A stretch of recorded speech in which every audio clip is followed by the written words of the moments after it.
ขาดเดียวพ่อขวด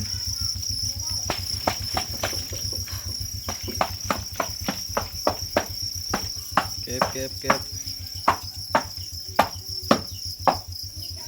เอาพายังได้ไปทอดสั่งมาเด้อ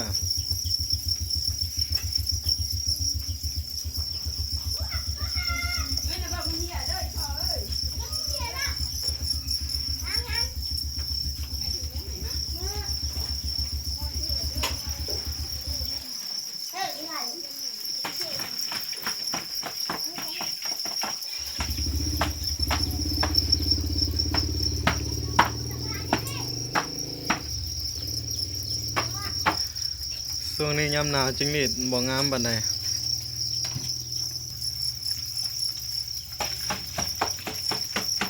จิ้งหรีดใหญ่บ่เสมอกันเนาะเต็มเลยยามหนาวจิ้งหรีดใหญ่บ่เสมอกัน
บ่นาแน่นบ่ได้อยู่10 ไปโล